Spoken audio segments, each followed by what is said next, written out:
आइए अब हम लोग पढ़ते हैं क्लास 12 में, और पी ब्लॉक के तत्व पढ़ रहे थे, फॉस्फेट के बारे में पढ़ लिए थे।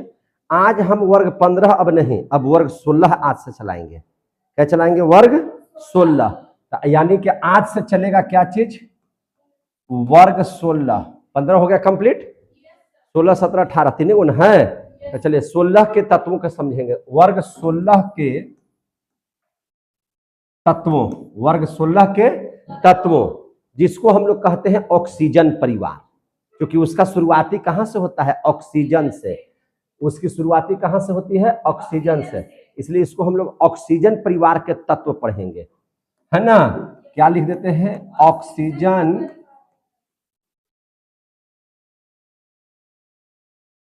परिवार के, है ना, तत्वों के बारे में समझेंगे। तो ऑक्सीजन परिवार के तत्वों की आवर्त सारणी में स्थिति, ऑक्सीजन परिवार के तत्वों के आवर्त सारणी में स्थिति, आवर्त सारणी में स्थिति, यही हम हेडिंग बनाते हैं। कोई दिक्कत है? यही हेडिंग बनाए हैं। क्या हेडिंग बनाए हैं? वर्ग 16 के तत्वों या ऑक्सीजन परिवार के तत्वों के आवर्त सारणी में स्थिति। कोई दिक्कत है? तो चलिए ध्यान से समझिएगा, बढ़िया से समझिएगा, बढ़िया से देखिएगा। देखिए इसमें कितना तत्व आएंगे वर्ग 16 में, है कि नहीं? तो याद रखिएगा, इसमें आएंगे अक्टूबर सितंबर से टेस्ट प्रारंभ, अक्टूबर सितंबर से टेस्ट प्रारंभ, यही तत्व आएंगे। कौन सा तत्व आएंगे?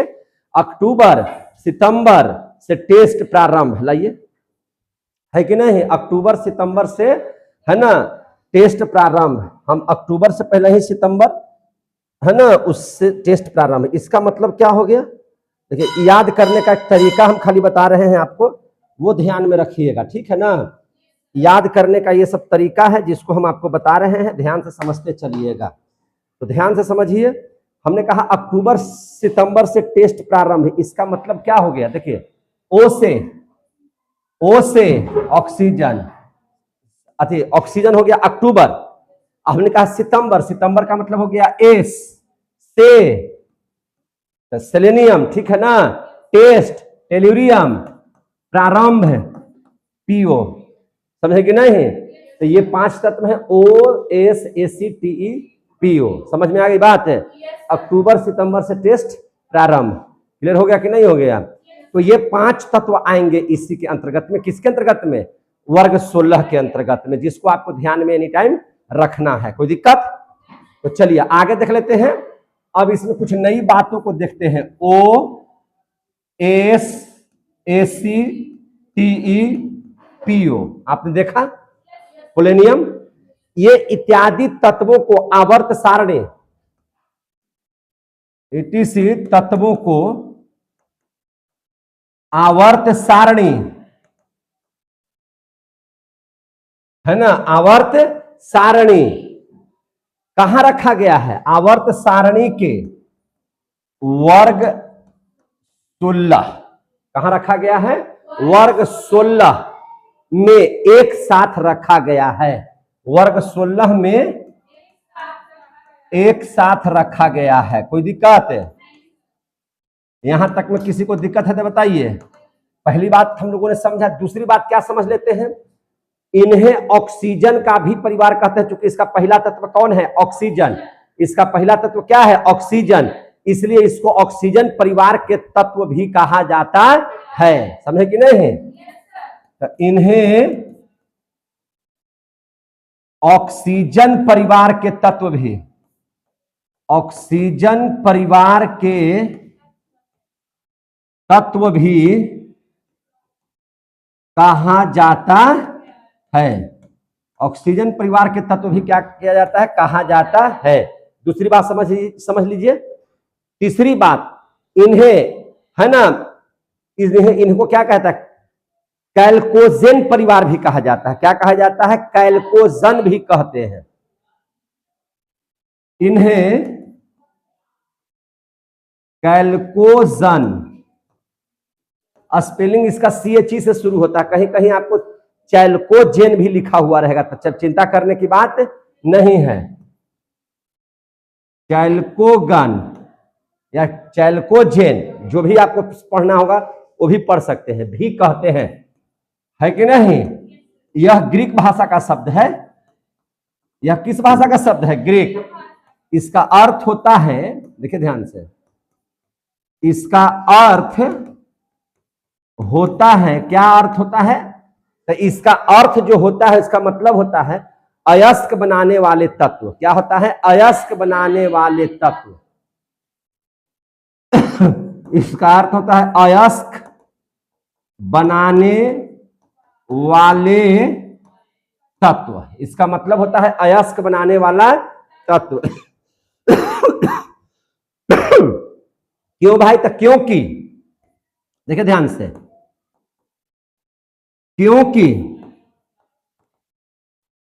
अधिकतर, है ना, क्योंकि अधिकतर धातुओं के अयस्क, है कि नहीं, धातुओं के अयस्क आप देखिएगा क्या होते हैं? ऑक्साइड या सल्फाइड होते हैं। ओ से ऑक्साइड, ए से सल्फाइड, है कि नहीं। तो क्योंकि अधिकतर धातुएं क्या होते हैं? तो धातुओं के अयस्क क्या होते हैं? ऑक्साइड या सल्फाइड होते हैं। ऑक्साइड या सल्फाइड होते हैं। क्लियर हो गया? उसी के रूप में होते हैं, समझे कि नहीं। तो ये भी लिख सकते हैं। अब हम लोग आ जाते हैं इसके गुण में। अब हम लोग क्या देखते हैं? गुण, यानी कि वर्ग 16 के जो तत्व हैं उनके गुण को देखेंगे। गुण बोलिए या लक्षण बोलिए, एक ही बात है, ठीक है ना। हम इसको देख लेते हैं, गुण या लक्षण को देख लेते हैं। और सबसे पहले लक्षण चेक करना है तो इलेक्ट्रॉनिक विन्यास कीजिए। क्या कर दीजिए? इलेक्ट्रॉनिक विन्यास। तो सबसे पहले हम क्या कर लेंगे? इलेक्ट्रॉनिक विन्यास। क्या करने जा रहे हैं? इलेक्ट्रॉनिक विन्यास। इलेक्ट्रॉनिक विन्यास बोले तो क्या? तो इलेक्ट्रॉनिक विन्यास आप देख लीजिए। सबसे पहले आप ऑक्सीजन का देख लीजिए, तो पहली कक्षा में 2, दूसरी कक्षा में 6। सल्फर का देख लीजिए, पहली कक्षा में 2, दूसरी कक्षा में 8, है ना। 2, 8 और तब हो जाएगा कितना? 6, है ना। आप ले लीजिए सेलेनियम का, तो सेलेनियम का कितना हो जाएगा? तो 2, 8, 18, 6।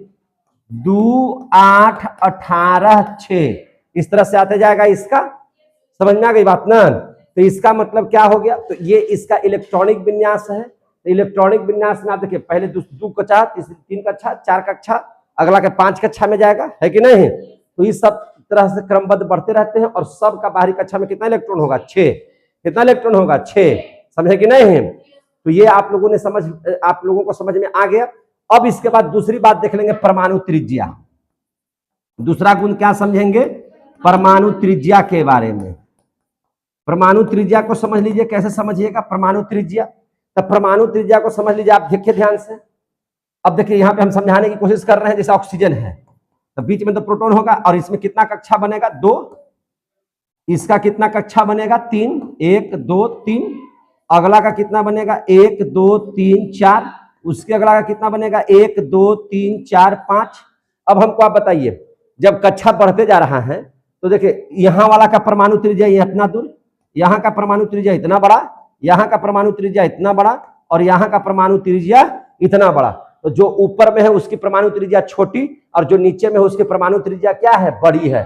तो यानी कि वर्ग 16 में ऊपर से नीचे आने पर, कैसे? ऊपर से नीचे, ऊपर से अगर नीचे आप आइएगा तो ऊपर से नीचे आने पर परमाणु जो त्रिज्या होती है वह क्रमिक रूप से क्या होती है? बढ़ती जाती है। क्रमिक रूप से क्या होती है? बढ़ती जाती है। क्यों? क्योंकि कक्षाओं की संख्या क्या हो रही है? बढ़ती जा रही है। क्लियर हो गया? तो इस बात को लिख देते हैं, क्या लिख दे कि वर्ग 16 में ऊपर से नीचे आने पर, वर्ग 16 में ऊपर से नीचे आने पर, वर्ग 16 में ऊपर से नीचे आने पर, ऊपर से नीचे आने पर परमाणु त्रिज्या क्रमिक रूप से क्या होती है? बढ़ती है आने पर, है ना। परमाणु त्रिज्या क्रमिक रूप से बढ़ती है।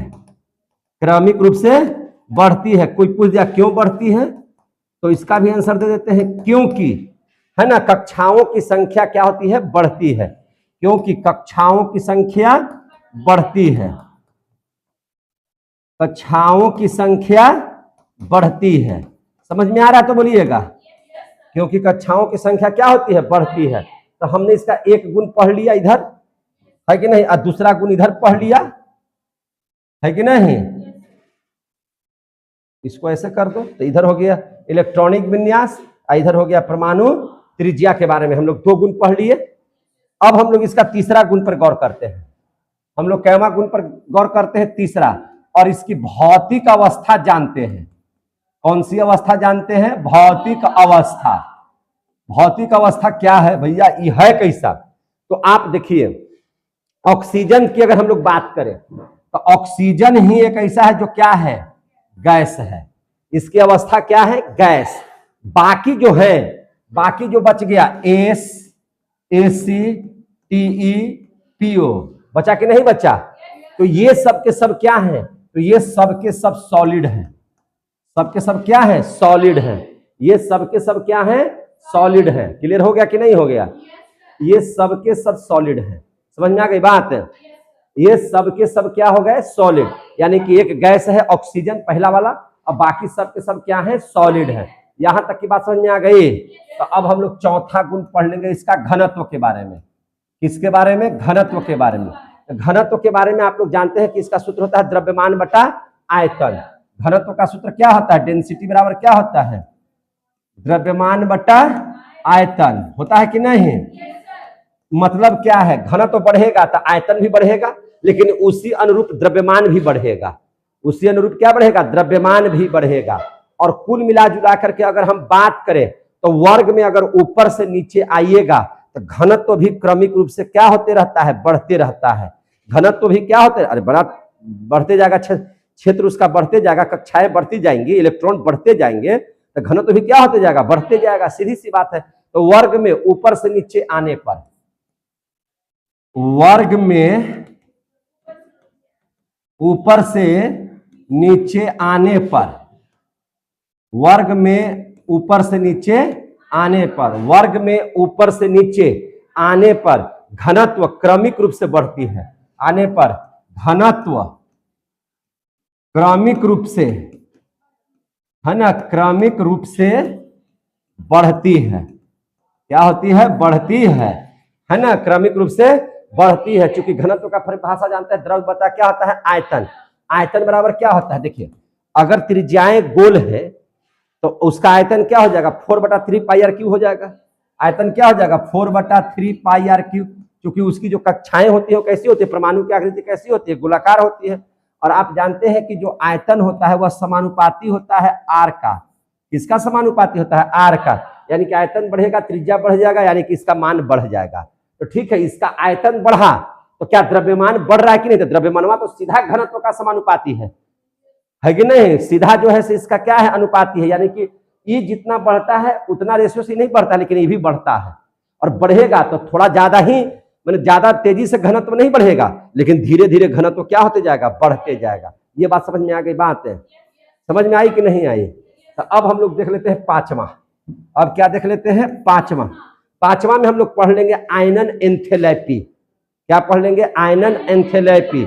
एंथैल्पियों को ही हम लोग विभव भी बोल सकते हैं, या आयनन विभव बोलिए या आयनन ऊर्जा बोलिए, एक ही बात है, उसमें बताने की जरूरत नहीं है। जैसे आपको आयनन एंथैल्पी भी लिखा हुआ है ना, एंथैल्पी, आयनन एंथैल्पी, या आप बोलिए विभव, या आप बोलिए आयनन ऊर्जा, तब भी कोई दिक्कत नहीं है, एक ही बात है। क्या हम पढ़ाए थे, याद है कि भूल गए।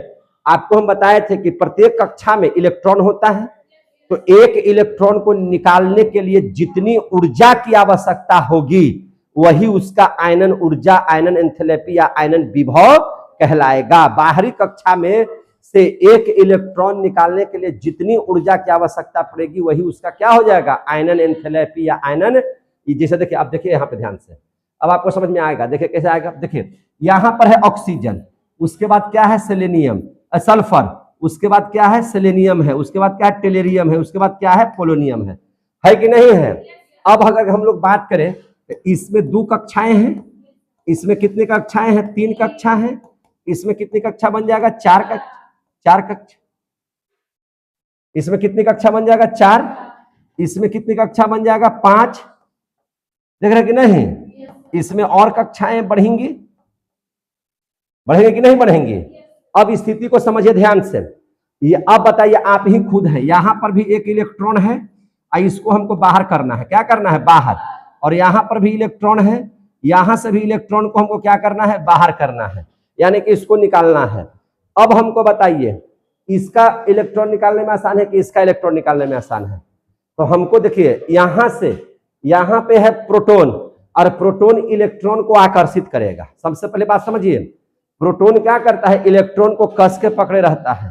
तो अब कस के पकड़ेगा तो किस पर ज्यादा ध्यान देगा? नजदीक वाला के कि दूर वाला के? अगर जो नजदीक का अट्रैक्शन ज्यादा होगा कि दूर का अट्रैक्शन ज्यादा होगा? नजदीक वाला का अट्रैक्शन ज्यादा होगा, यानी कि जल्दी नहीं इसका इलेक्ट्रॉन बाहर होगा। क्यों भाई? तो इसका अपना न कस के हाथ धर लेगा कि जल्दी छूटबे नहीं करेगा, क्योंकि इसको रोज देख रहा है, रोज मुलाकात कर रहा है। इसे पढ़ाए थे एक बार पहले हम। और यहाँ पे देखिए, ये है पटना वाली है, आई है गोह में। तो गोह से पटना जाने के लिए, रोज भेंट करने के लिए बहुत मुश्किल होगा, तो इसका ध्यान निश्चित तौर पर इस पर कम होगा, तो ये आसानी से टूट जाएगा। एक से बढ़िया यार, इससे बढ़िया यार इसको मिल जाएगा तो दूसरे साथ चला जाएगा, लेकिन ये जाएगा रोज जिसको देख रहा है कि महलवा में है तो नहीं है। तो आप समझाए थे ना इस तरह से। तो इसका इलेक्ट्रॉन को निकलना आसान है किसकी अपेक्षा? इसकी अपेक्षा। तो आप इस बात को समझ लीजिए कि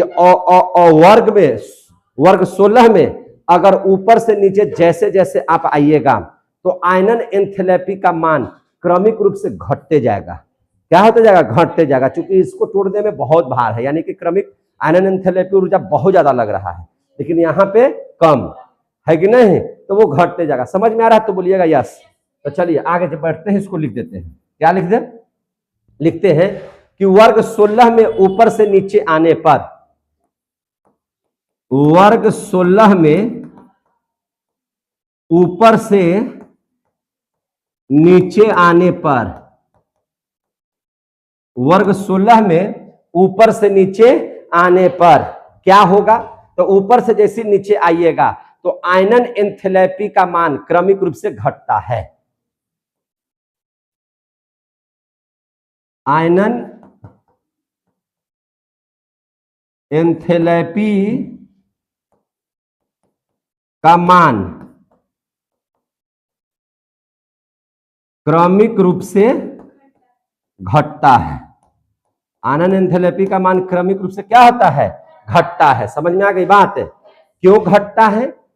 क्योंकि देखिए ध्यान से, हम सब तर्क दे रहे हैं, है ना? क्योंकि है कि नहीं, बाहरी कक्षा के इलेक्ट्रॉन पर नाभिकीय आकर्षण बल घट जाता है। समझे कि नहीं? तो क्या लिखेंगे? बाहरी कक्षा के, बाहरी कक्षा के इलेक्ट्रॉन, बाहरी कक्षा के इलेक्ट्रॉन पर नाभिकीय आकर्षक बल, आकर्षण बल, नाभिकीय आकर्षण बल, नाभिकीय आकर्षण बल क्या हो जाता है? घट जाता है। जो आकर्षण सबसे ऊपर होगा वह आकर्षण सबसे नीचे नहीं होगा। क्लियर हो गया? अब इसको तर्क से समझा दिए थे, आपको कैसे बताए थे उदाहरण दे करके, है ना? कि लड़का है, ये लड़की है, समझाए थे ना? ये एकदम कमे दूरी पर है, एकदम महलवे में है, ये घरवा है, एक आध घर छोड़ करके वो घरवा है। समझे कि नहीं? तो उन दोनों में जो अट्रैक्शन होगा वो कभी नहीं अट्रैक्शन होगा जो यहाँ है और कहीं और दूर है कि नहीं? इसको रोज मिलना जुलना है तो आकर्षण ज्यादा, इससे कम मिलना जुलना है तो आकर्षण कम। अब कहाँ पे आकर्षण है? तो चूंकि नाभिक में है आकर्षण, तो नाभिकीय आकर्षण बल यहाँ घट जाएगा, और यहाँ नाभिकीय आकर्षण बल एकदम कस के जकड़ ले रहेगा, है कि नहीं? ये एकरा लगी गोलियों चला देगा कि नहीं चला देगा? कि जान हो हमार, है कि नहीं? तो याद रखिए ये सब बात। समझ में आ गई बात ना? अब कुछ नोट पढ़ लीजिए। नोट हम बताते हैं क्या है। नोट है यानी कि इंपॉर्टेंट चीज है। नोट है यानी कि क्या है? इंपॉर्टेंट चीज है। कोई दिक्कत है? तो देखिए ध्यान से, एक मिनट, हम इसको हटा करके आगे ही एक बना देते हैं। नोट देख लीजिए,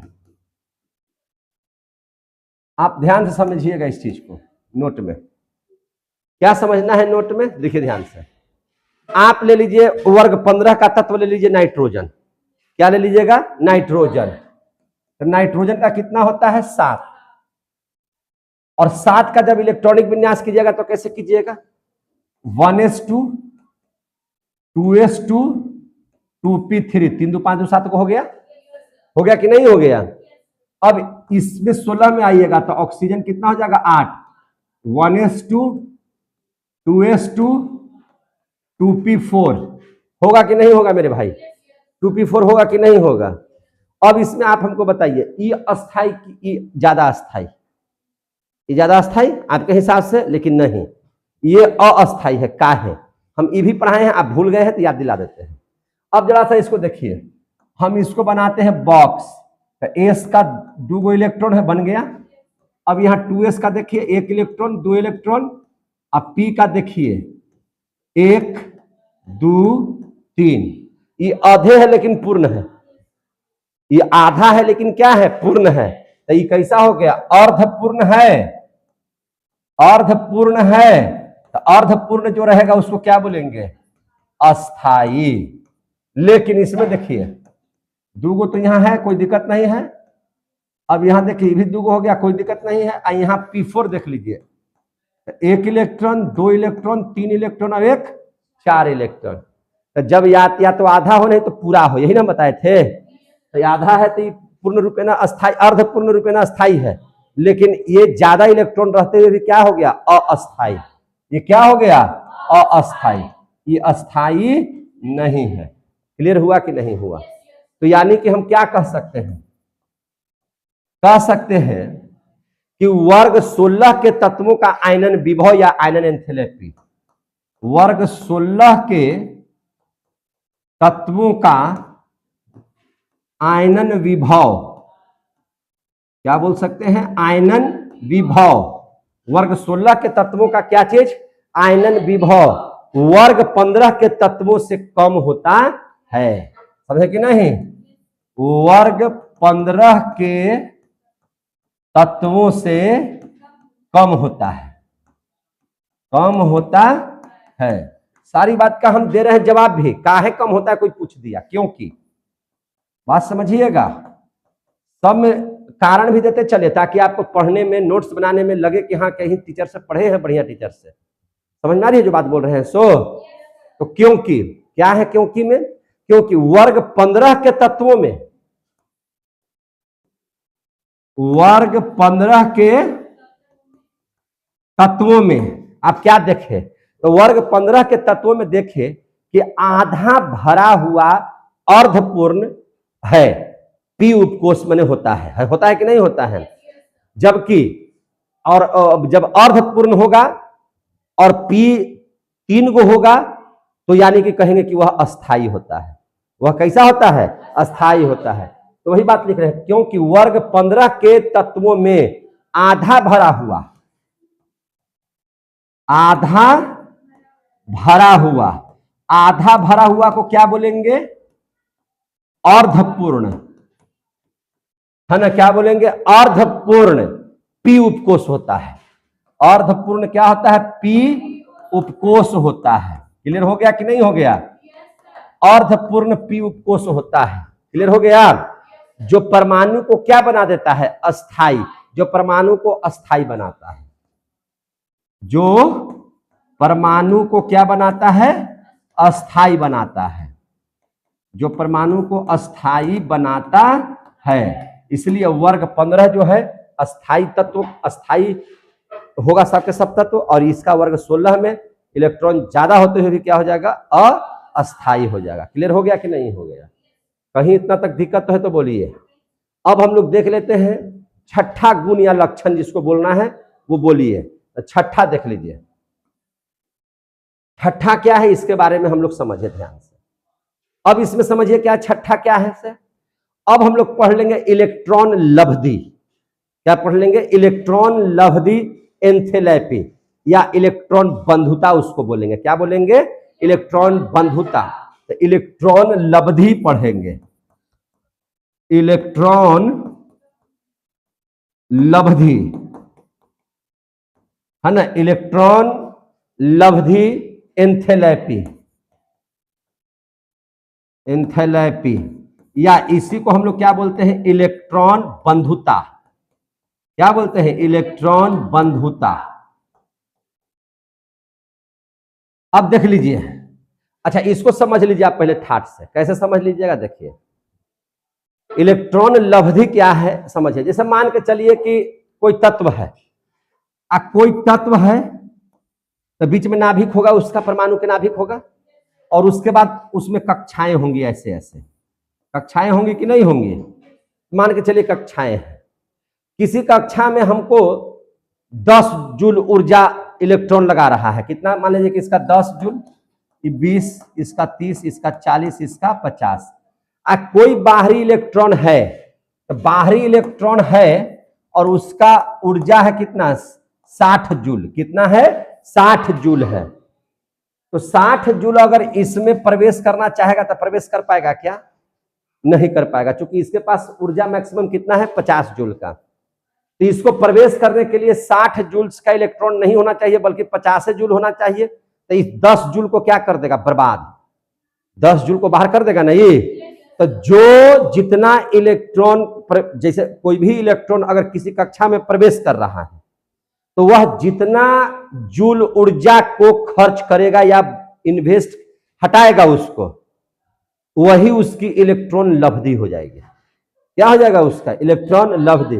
जैसे इसमें घुसने के लिए इसको कितना चाहिए, 10, तो 50 जूल ऊर्जा क्या कर देगा ये, माने 50 जूल ऊर्जा ये अपना वेस्ट कर रहा है। तो इसका इलेक्ट्रॉन लब्धि क्या हो जाएगा, पहली कक्षा में 50 जूल, इसमें कितना हो जाएगा, 40 जूल, इसमें कितना हो जाएगा, 30 जूल, इसमें कितना हो जाएगा, 20, और इसमें कितना हो जाएगा, 10 जूल इलेक्ट्रॉन लब्धि हो गया, यानी कि इलेक्ट्रॉन बंधुता हो गया। समझ में आ गई बात है, क्लियर हो गया कि नहीं हो गया। तो अगर इसको समझ गए तो हम आगे बढ़े।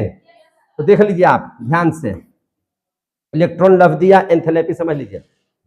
हमको कहां से लेना है, सल्फर से, ऑक्सीजन छोड़ देना है, सल्फर से टेल्यूरियम तक, एस से टी तक, एस से टी तक वर्ग में,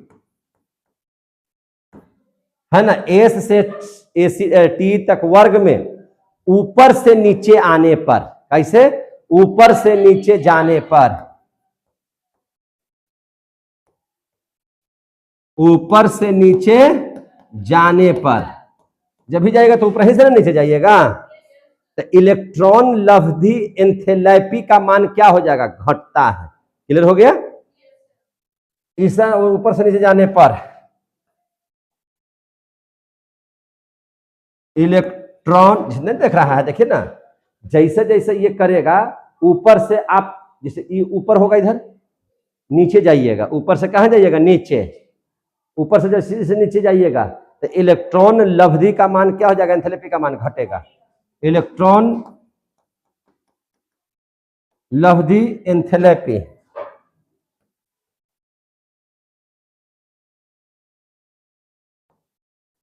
का मान क्या होता है, घटता है। एंथैल्पी का मान क्या होता है, घटता है। समझ में आ गई बात है। परंतु ऑक्सीजन की अगर चर्चा कीजिएगा तो देखिए ध्यान से, ऑक्सीजन का छोड़े थे हम, पहले ही बता दिए थे, तो हम ऑक्सीजन का बाद में करेंगे कि परंतु ऑक्सीजन की इलेक्ट्रॉन लब्धि एंथैल्पी एस से कम होती है। एस से क्या होती है, कम होती है, जबकि ज्यादा होना चाहिए था, सबसे ज्यादा तो ऑक्सीजन का होना चाहिए, तो शुरू में है, इसके बावजूद भी इसका इलेक्ट्रॉन लब्धि एंथैल्पी क्या हो जाएगा, एस से कम हो जाएगा। समझ में आ गई बात, इसीलिए इसमें हम शामिल नहीं किए थे, कोई दिक्कत है। तो परंतु ऑक्सीजन जो है, परंतु किसका, ऑक्सीजन की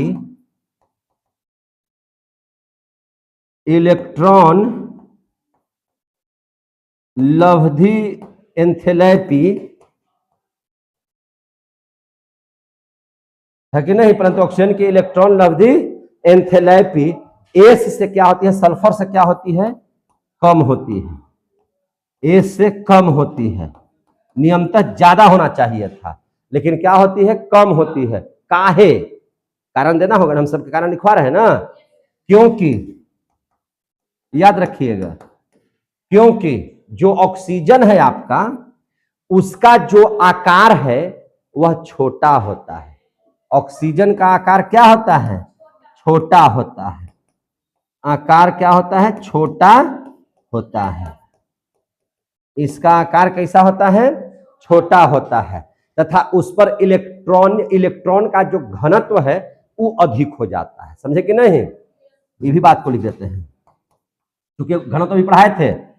तथा उस पर माने किस पर, ऑक्सीजन पर इलेक्ट्रॉन घनत्व क्या होता है, अधिक।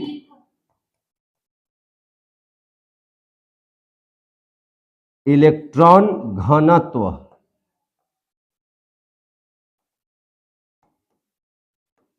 अधिक होता है। इलेक्ट्रॉन घनत्व क्या होता है, अधिक होता है। क्लियर हो गया कि नहीं हो गया, इलेक्ट्रॉन घनत्व क्या होता है, अधिक होता है। यहां तक समझ में आ गया बात है। तो छठा गुण आप लोगों ने देख लिया। अब हम चलते हैं सातवां गुण में। किस गुण में चलते हैं, सातवां में देखेंगे विद्युत ऋणात्मकता। सातवां में क्या देखेंगे, विद्युत ऋणात्मकता।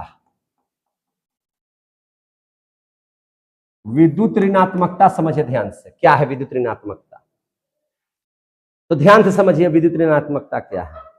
वर्ग 16 में ऊपर से नीचे जाने पर, जैसे जैसे नीचे जाइएगा तब विद्युत ऋणात्मकता का जो मान है क्रमिक रूप से घटती है। काहे घटेगी, तब विद्युत ऋणात्मकता जो होगा इसलिए घटेगी क्योंकि परमाणु की जो त्रिज्या है वह क्या हो जाएगी, बढ़ती जाएगी। क्या होती जाएगी, बढ़ती जाएगी। समझे कि नहीं, तो इस यही कारण है, बस इतना ही ध्यान में रखिएगा। क्या लिखिएगा कि वर्ग 16 में ऊपर से नीचे जाने पर, नीचे जाने पर है कि नहीं, वर्ग 16 में ऊपर से नीचे जाने पर विद्युत ऋणात्मकता,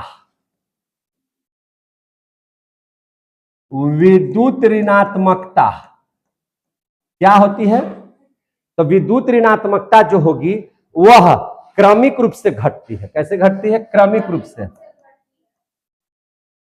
क्रमिक रूप से घटती है। कोई कारण पूछेगा आपसे, कोई क्या पूछ दिया, कारण कि घटती है, इसका कारण बताइए। क्रमिक रूप से घटती है क्योंकि परमाणु त्रिज्या बढ़ती है, क्योंकि परमाणु त्रिज्या बढ़ती है। परमाणु त्रिज्या क्या होती है, बढ़ती है। अब आया समझ में, परमाणु त्रिज्या क्या होती है, बढ़ती है। कोई दिक्कत है। अब हम लोग जरा सा पढ़ लेते हैं आठवां गुण या लक्षण क्या है भैया। तो अब हम इसका धात्विक लक्षण समझते हैं। क्या समझते हैं, धात्विक लक्षण।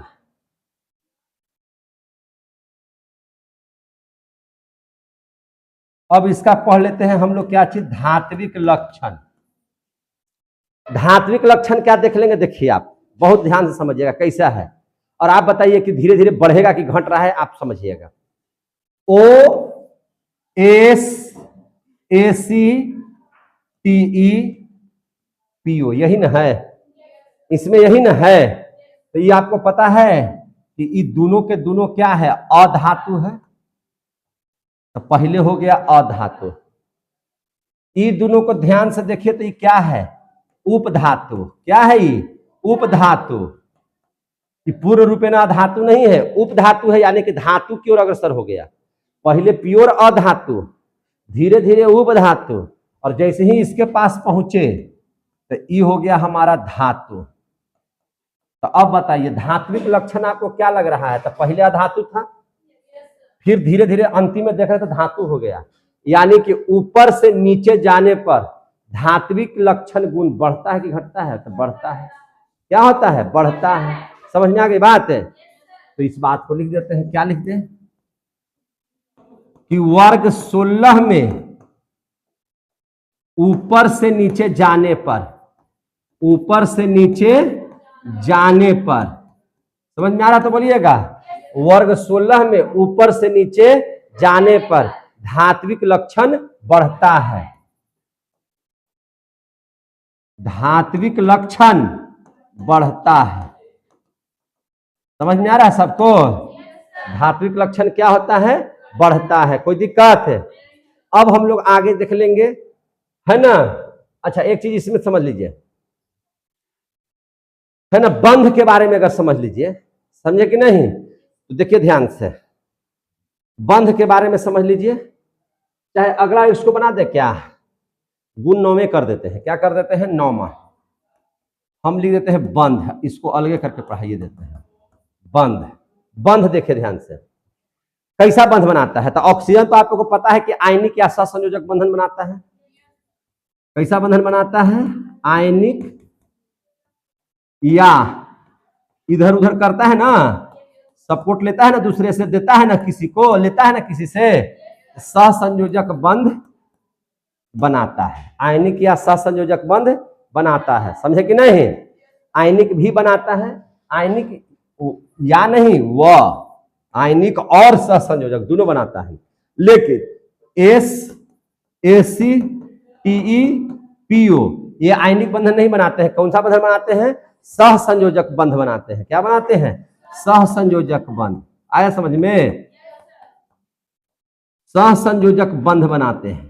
क्लियर हो गया। तो 10वां 9वां गुण इसका हो गया। अब हम लोग पढ़ लेंगे कैवां गुण, 10वां गुण। क्या पढ़ लेंगे, 10वां ऑक्सीकरण संख्या की चर्चा करें। ऑक्सीकरण संख्या तो निकालने आइए गया होगा, तो ऑक्सीकरण संख्या देख लीजिए।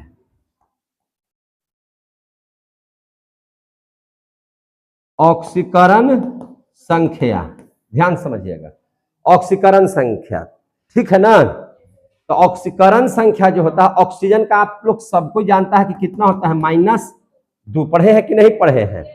लेकिन आपको अगर ये वाला सूत्र बन गया OF2, क्या बन गया OF2, तो यहां पर ऑक्सीजन का ऑक्सीकरण संख्या -2 नहीं होगा, बल्कि कितना हो जाएगा, +2। और यह क्या है, अपवाद। यह क्या है, अपवाद। यह निकालिए x का, तो आपको समझ में आ जाएगा, है ना। फ्लोरीन का परमाणु संख्या निकालिए, जितना इलेक्ट्रॉन घटेगा बढ़ेगा देख लीजिएगा, तो +2 आ जाएगा। समझ में आ गई बात ना। तो ये अपवाद में है, सिर्फ इसी के साथ में। बाकी अगर शेष की बात करिएगा, इसमें और शेष है ना, और शेष में क्या है, तो एस है, सल्फर है ना, सेलेनियम है, टेल्यूरियम है, पोलेनियम है कि नहीं है। तो उसका शेष तत्व का कितना होता है, +2 +4 +6 होता है ऑक्सीकरण संख्या। समझ में आ गई बात है। अब इसमें ध्यान समझिएगा एक बात और, हम इसको नोट में बना देते हैं तो अच्छा रहेगा ज्यादा मेरे लिए। आपको देखिएगा ऑक्सीकरण संख्या के आधार पर सबसे अधिक वैद्युत ऋणात्मक तत्व कौन है, सबसे अधिक वैद्युत ऋणात्मक तत्व। तो सबसे अधिक वैद्युत ऋणात्मक जो तत्व है, सबसे अधिक वैद्युत ऋणात्मक तत्व बताते हैं। सबसे अधिक वैद्युत ऋणात्मक तत्व, सबसे अधिक वैद्युत ऋणात्मक तत्व, सबसे ज्यादा है फ्लोरीन, तब है ऑक्सीजन, और तब है कौन, नाइट्रोजन। ये बात भी याद रखिएगा, ठीक है ना, इसको नोट में याद रखिएगा। अब हम लोग पढ़ लेते हैं रासायनिक गुण। क्या पढ़ लेते हैं, रासायनिक गुण। हम ऊपर में लिखे हैं गुण या लक्षण, तो गुण या लक्षण भौतिक भी हो सकता है, रासायनिक भी हो सकता है, समझे कि नहीं। तो इसलिए हमको 10 के बाद 11 देना पड़ेगा। क्या देना पड़ेगा, 11। और 11 में हम ABC करके पढ़ लेंगे। क्या पढ़ लेंगे, ABCDE कर करके पढ़ लेते हैं, कोई दिक्कत है। तो आइए 11 में, अब कहाँ चले आइएगा, 11 में। 11 में हम लोग क्या पढ़ने जा रहे हैं, रासायनिक गुण। किसका रासायनिक गुण, तो वर्ग 16 के तत्व का। किस तत्व का, वर्ग 16 के तत्व का हम लोग क्या पढ़ने जा रहे हैं, रासायनिक गुण पढ़ने जा रहे हैं। तो सबसे पहले हम लोग देखेंगे हाइड्रोजन के प्रति क्रियाशीलता।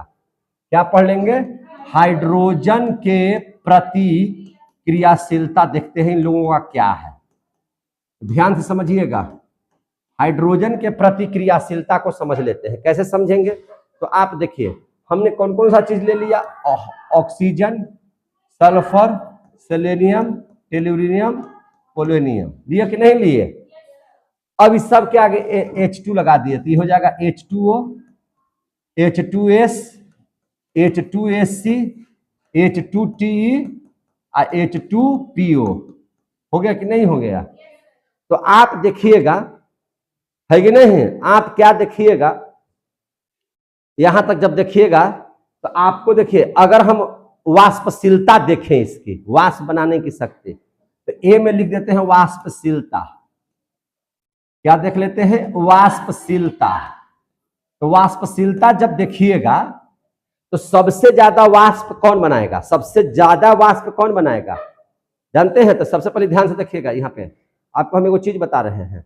तो सबसे जल्दी वाष्पशीलता जो है, पहले देख लीजिए यहाँ पे, यहाँ क्या लिखे हैं, H2PO, H2TE, क्या लिखे हैं, H2SC और H2S, लिखे हैं कि नहीं लिखे हैं? समझ में आ गई बात है? तो H2PO से सबसे ज्यादा H2TE वाष्पशील है, इससे ज्यादा ये वाष्पशील है। समझ में आ रही है बात है? इससे ज्यादा ये है वाष्पशील, आ गया समझ में? लेकिन यहां पर जब H2O को देखिएगा तो H2O को क्या होना चाहिए, तो H2O को इससे ज्यादा होना चाहिए, लेकिन नहीं है, इससे ज्यादा H2S है। यानी कि हर स्थिति में H2S सबसे ज्यादा वाष्पशीलता रखता है। क्लियर हो गया बात है? तो आपसे पूछे जाएगा अति वाष्पशीलता ज्यादा करे कम जी, सबसे कम वाष्पशील कौन है, H2S, और सबसे ज्यादा वाष्पशील कौन हो जाएगा, H2O। आ गया समझ में ना? काहे ज्यादा वाष्पशील है, तो यह बनाता है हाइड्रोजन बॉन्ड। क्या बनाता है, हाइड्रोजन बॉन्ड। हाइड्रोजन बॉन्ड बोले तो देखिए, जैसे O है, आप देख रहे हैं O है, हाइड्रोजन के साथ बॉन्ड बना रहा है ना, इस तरह से देख रहे हैं कि नहीं देख रहे हैं, बना लिया बॉन्ड। तो इसमें जो बॉन्ड बनेगा तो ये ऋणात्मकता है, ये क्या हो जाएगा, पॉजिटिव, ये ऋणात्मक, ये क्या हो जाएगा, पॉजिटिव, ऋणात्मक पॉजिटिव। हुआ कि नहीं हुआ? तो आप इसको देखिएगा, तो इसकी वजह से ये सबसे ज्यादा हाइड्रोजन बॉन्ड बनाने वाला है ना, जुड़ा हुआ है, जिसकी वजह से सबसे अधिक वाष्पशील है कौन, जल, और कम वाष्पशील है किससे, H2S से। H2S से ही कम वाष्पशील है कि नहीं?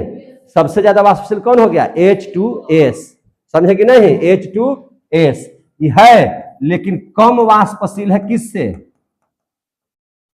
कम वाष्पशील है किससे, H2S से। सबसे ज्यादा अधिक वाष्पशील हो गया H2S, और उसके सबसे कम हो गया H2PO, इससे भी कम है H2O का। समझे कि नहीं? तो ये बात हम लोगों को समझ में आ गया। अब हम लोग देख लेंगे बॉइलिंग पॉइंट, जिसको हम लोग कहते हैं क्वथनांक। क्या बोलते हैं, क्वथनांक। अब हम लोग देख लेते हैं क्वथनांक के बारे में।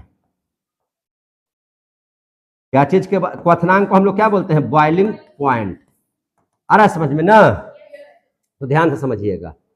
आप जानते हैं कि क्वथनांक जो होता है वह आनुपातिक होता है वंडरवाल बल का। किसका, वंडरवाल बल का, है कि नहीं? अब ध्यान से समझिएगा, क्वथनांक जो होता है वह क्या होता है, वंडरवाल बल का क्या होता है, अनुपातिक होता है, समानुपातिक होता है वाल बल का। अब जब वंडरवाल बल का समानुपातिक होगा, तब इस हिसाब से सबसे ज्यादा क्वथनांक किसका होना चाहिए, जल का। बॉइलिंग पॉइंट कितना होना चाहिए, जल का। उससे कम किसका होना चाहिए, H2S का। उससे माने सबसे कम किसका होना चाहिए, मैंने तुरंत उबलने वाला है ये, H2O का होना चाहिए। इससे ज्यादा किसका होना चाहिए, H2S का होना चाहिए। होना चाहिए कि नहीं होना चाहिए? और अब देख लीजिए, अब ऐसे होना चाहिए, लेकिन अब ऐसे नहीं रहेगा। अब यहां से मामला गड़बड़ा जाएगा, समझे कि नहीं? अब मामला जब गड़बड़ हो गया तो इस सब का बॉइलिंग पॉइंट बहुत ज्यादा है, इस सब का क्या है, बहुत ज्यादा है। क्लियर हो गया? इस सब का बॉइलिंग पॉइंट क्या है, बहुत ज्यादा है। सबसे यहां पे देखिएगा, H2S को आप देख पा रहे हैं कि इसका बॉइलिंग पॉइंट क्या है, सबसे कम है। तुरंत भर में उबलना शुरू कर देगा क्वथनांक इसका, समझे कि नहीं? इससे ज्यादा भी बॉइलिंग पॉइंट किसका है, H2O का। सबसे ज्यादा किसका है, H2TE का है, समझे कि नहीं? इसका कारण क्या है, हाइड्रोजन बॉन्ड। कारण क्या है, हाइड्रोजन बॉन्ड। हाइड्रोजन बॉन्ड इसका कारण है। क्लियर हो गया? तो अब देख लेते हैं उष्मा अस्थायित्व। अगला क्या देख लेते हैं, उष्मा अस्थायित्व। उष्मा अस्थायित्व, उष्मा अस्थायित्व समझिए ध्यान से। तो देखिए, उष्मा अस्थायित्व के बारे में अगर बात कीजिएगा तो इसमें कहीं से कोई दिक्कत नहीं है। सबसे ज्यादा उष्मा के मामले में अस्थायित्व का स्थान है किसका? जल का, H2O का। उसके बाद किसका? H2S का। उसके बाद किसका? H2AC का। उसके बाद किसका? H2TE का। और सबसे ज्यादा किसका? सबसे कम किसका? H2PO का। क्लियर हो गया? अब हम देख लेते हैं इसकी अम्लीय प्रकृति, अम्लीयता में कैसा है ये, है ना, कौन ज्यादा अम्लीय है, कौन कम अम्लीय है, क्या? तो अब हम लोग देख लेते हैं अम्लीय प्रकृति। अब क्या देख लेते हैं? अम्लीय प्रकृति। अब आप जानते हैं कि जल तो भैया अम्लीय है ही नहीं है, ये तो उदासीन है, तो अम्लीय प्रकृति इसका सबसे कम होगा, यानी कि H2O की अम्लीय प्रकृति माने अम्लीय तो है ही नहीं है, ये कम है, तो यानी कि बड़ा कर दिए। इससे ज्यादा है किसका? H2S का। इससे ज्यादा है किसका? H2AC का। इससे ज्यादा किसका है? H2TE का। और सबसे ज्यादा अम्लीय कौन है? H2PO। चूंकि सबके आगे जब H लगा हुआ है तो सब अम्ल है, ये सब क्या है? अम्ल है। क्लियर हो गया? बताइए, क्लियर हो रहा तो बताते जाइएगा। अब इसके बाद देख लीजिएगा अपचायक गुण। अपचायक पढ़ाए हैं ना, जो किसी के साथ मिलकर के उसको क्या कर देता है ना, अपचायक माने अपचयन करने में मदद करता है ना, रिडक्शन करने में मदद करता है, तो उसको बोलते हैं क्या चीज? अपचायक गुण। क्या बोलते हैं? अपचायक गुण। तो अगला देख लीजिए अपचायक गुण। अपचायक गुण, अपचायक गुण समझ लीजिए। अपचायक गुण क्या है? तो सबसे ज्यादा अपचायक कौन है? H2TE होगा। समझ में आ रही बात ना? और सबसे कम अपचायक का काम कौन करेगा? जल, H2O। इससे ज्यादा H2S, इससे ज्यादा H2SC, इससे ज्यादा H2TE। समझ में आ गया बात है? सबसे कम किसका है अपचायक गुण? H2O का। क्लियर हो गया? तो ये था 11वां रासायनिक गुण आप लोगों ने देखा। अब हम लोग देख लेते हैं इसका ऑक्सीजन के प्रतिक्रियाशीलता। हाइड्रोजन का तो समझ लिए, अब हम लोग देख लेते हैं ऑक्सीजन के प्रतिक्रियाशीलता इसकी कैसी होगी। तो ध्यान से समझिएगा। अगला 12 में हम पढ़ते हैं क्या चीज? तो 12 में देखते हैं ऑक्सीजन के प्रतिक्रियाशीलता। ऑक्सीजन के प्रतिक्रियाशीलता पढ़ेंगे। ऑक्सीजन के प्रतिक्रियाशीलता, तो ऑक्सीजन के प्रतिक्रियाशीलता ध्यान से समझिए।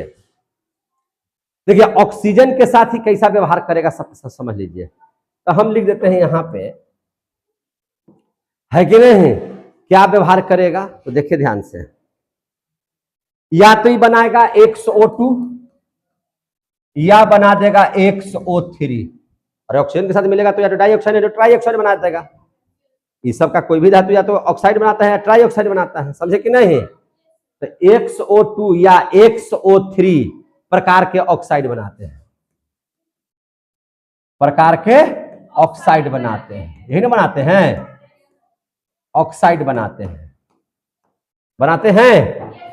अब यहां पर जो X हम लिए हैं वो X क्या हो सकता है? इसी का ग्रुप का तत्व होगा। कौन कौन हो सकता है?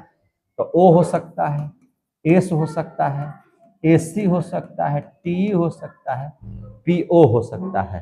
क्या हो सकता है? PO हो सकता है। क्लियर हो गया? अब अपचायक गुण देख लीजिए। क्या देख लीजिएगा? पहला में इसका अपचायक गुण,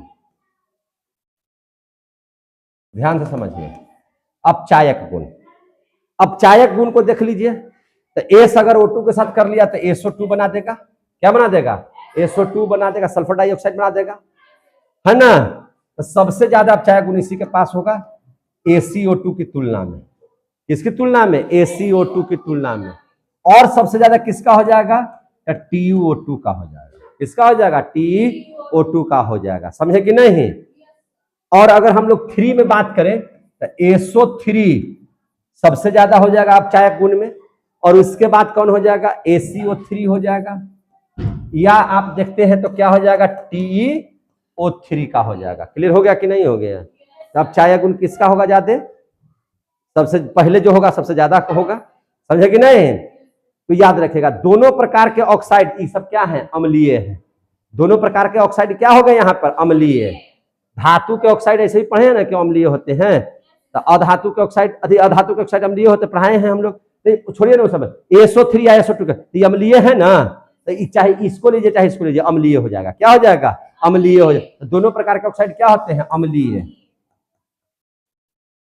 दोनों प्रकार के ऑक्साइड क्या होते हैं? अम्लीय होते हैं। बस इतना ही याद रखिएगा, क्या होते हैं? अम्लीय होते हैं। क्लियर हो गया कि नहीं हो गया? अब हम लोग पढ़ लेंगे हैलोजन के प्रतिक्रियाशीलता इसकी क्या है। किसके प्रति? हैलोजन। हैलोजन का मतलब आप हैलाइड ग्रुप से ले लीजिए। हैलाइड ग्रुप बोले तो फ्लोराइड, क्लोराइड, ब्रोमाइड, आयोडाइड, समझे कि नहीं? उसके साथ तो देखिए हैलोजन के प्रतिक्रियाशीलता अगला में लिखते हैं। हैलोजन के प्रति क्रियाशीलता, हैलोजन के प्रतिक्रियाशीलता को समझे ध्यान से। हैलोजन के प्रति क्या क्रियाशीलता है तो ध्यान से समझिए। हम लिख रहे हैं Xe6, क्या लिख दिए? Xe6 या Xe4 या Xe2, हम लिखे कि नहीं लिखे? आप जान रहे हैं कि X क्या है, तो X बराबर अभी ना लिखे हैं क्या चीज? OS ACTPO। ई इसमें क्या हो जाएगा? तो वही सब हैलाइड वाला ग्रुप, यानी कि fluoride, chloride, bromide, iodide, fluoride, chloride, bromide, iodide. हो सकता है कि नहीं हो सकता? ऐसे जोर से बोलिए। अब इसके अस्थायित्व की चर्चा करते हैं। कौन ज्यादा अस्थायित्व? देखिए ध्यान से,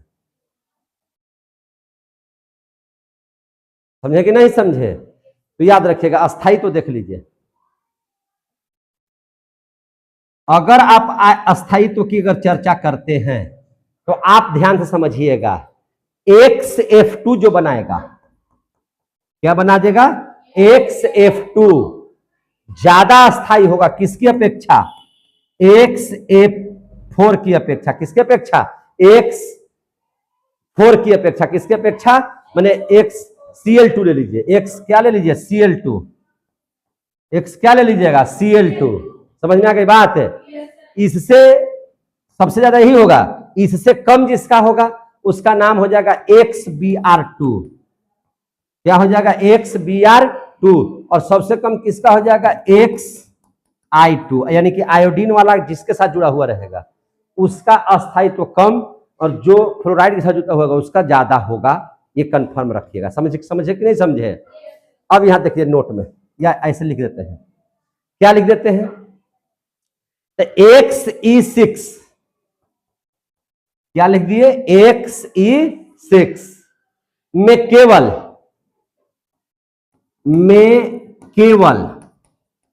क्या भाई? Xe6 में केवल XF6 जो है, कौन? XF6 जो है अस्थाई है। क्या है? अस्थाई है। समझे कि नहीं? ये क्या हो जाएगा? अस्थाई हो जाएगा। समझे कि नहीं? और XF जो 6 है वो है क्या चीज? तो XF6 जो है सो है आपका गैस। क्या है? ये गैस है। समझे कि नहीं? और अगर इसकी संरचना के बारे में देखिएगा तो XF6 की संरचना देख लीजिए।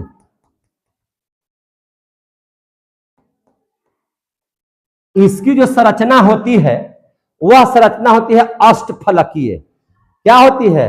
अष्टफलकीय। इसका फलक क्या गो है? 8 गो। कितना फलक है? 8 गो। हम एग्जाम्पल ले लेते हैं, देखिए ध्यान से, इसको और छोटा कर देते हैं। देखिए ध्यान से, एग्जाम्पल ले लीजिए। एग्जाम्पल में हम ले लेते हैं एक्स के जगह पर हम रख देते हैं SF6 का। इसका देख लेते हैं SF6 का संरचना देख लेते हैं। तो देखिए यहां है S, क्या है? S है कि नहीं है? बोलिए। अब हमको F रखना 6 गो, तो 1 2 3 4 5 6 बना कि नहीं बना? अब अष्टफलकीय कैसे है तो ध्यान से समझिए, देखिए ध्यान से। सबसे पहले तो ये इस तरह से बन जाएगा, बना। और उसी प्रकार से यहां से भी इसमें फलक देखिएगा तो क्या गो हो जाएगा, 8 गो। कितना फलक हो जाएगा, 8 गो। आया समझ में? अरे समझ में आया? ये कैसा होता है, अष्ट फलकीय। फलकीय का मतलब जैसे मान के चलिए किताब है, सपोज ये किताब है, तो देखिए ये एक फलक हो गया, दूसरा फलक हो गया, तीसरा हो गया, चौथा हो गया, पांचवा हो गया, 6 गो हो गया। तो इसी प्रकार से क्या गो होना चाहिए, 8 गो। समझ में आ गई कि नहीं बात, समझ में आ गई? चलिए अब देख लीजिए ध्यान से इधर, यहाँ पे हम नोट लिखवा दे रहे हैं कुछ या आगे बता दे रहे हैं। देखिए आप अगर तुलना कीजिएगा, इसकी प्रकृति जानिएगा तो क्या है, SF4 को ले लेते हैं। क्या ले लेते हैं, SF4। हम ले लेते हैं SEF4, ACF4, और ले लेते हैं TEF4। क्या ले लेते हैं, TEF4। हम ले लिए कि नहीं ले लिए? इस सब के सब कैसा हेलाइड है, टेट्रा हेलाइड है। कैसा हेलाइड है, टेट्रा हेलाइड है। टेट्रा हेलाइड हम इसको बोल रहे हैं, क्या बोल रहे हैं, टेट्रा हेलाइड। समझे कि नहीं? तो ये अवस्था में कैसी है, तो गैस है। कैसी अवस्था में है, गैस है। ये भैया क्या है, तो ये द्रव है। और ये वाला क्या है, ठोस है। समझ में आ गई बात? यह क्या है, ठोस है। अब इसका संकरण समझ लीजिए, तो संकरण अगर पढ़िएगा तो यह है sp3d। कैसा संकरण है, sp3d। समझे कि नहीं? और इसका संकरण कैसा है, सीसा की तरह। कैसे की तरह, सीसा। अब सीसा समझ में आ रहा है, सीसा माने वो सीसा नहीं।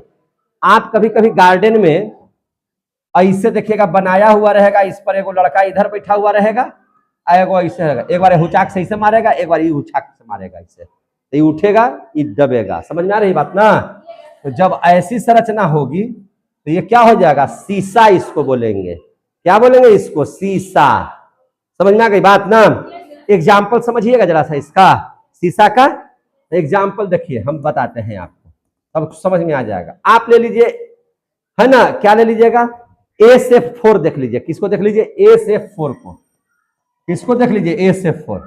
अब SF4 को हम बना रहे हैं, देखिए संरचना, बीच में S रख लेते हैं, इधर F, इधर F हो गया, FF हो गया। यहां पर है F, यहां पर F है, इसका बंद है 2 ठो इधर। अब आप इसको सीधा कर लीजिए, अब इसको आप घुमाइए, तो S को बीच में रखिए। आप देखिए F यहां है, F यहां है, F और F। ई वाला आप देखिए तो इधर हो गया, यहाँ पे S, यहाँ पर F और F। क्या इस आकृति का बना कि नहीं बना? तो इसको बोलेंगे सीसा।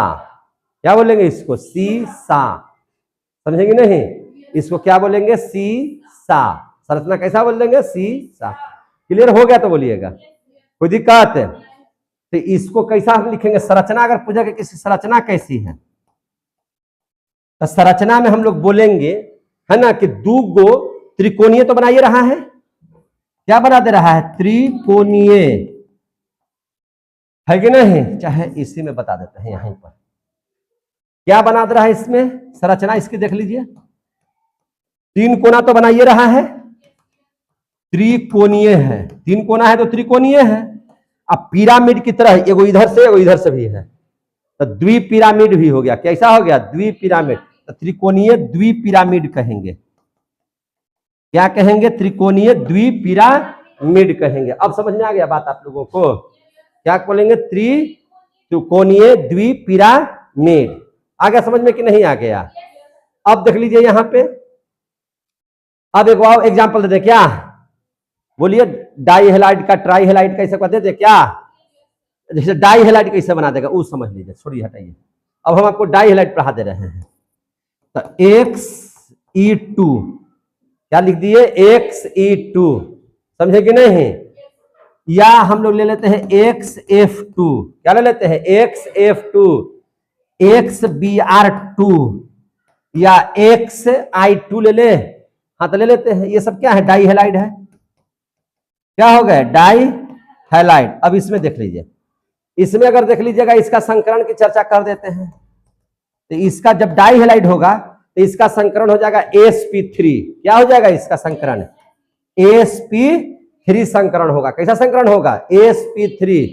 और संरचना की अगर इसका बात कीजिएगा डाई हेलाइड की, तो डाई हेलाइड है तो इसका संरचना हो जाएगा चतुष्फलकीय, अष्टफलकीय नहीं होगा, चतुष्फलकीय होगा, चतुष्फलकीय होगा। कोई दिक्कत है? आज इतना ही रहने दीजिए, कोई दिक्कत? बाकी हम कल पढ़ा देंगे। समझ में आ गई बात है? अब हम लोग अगले क्लास में मिलेंगे, तब तक के लिए जय हिंद जय भारत। मजा आया तो यश।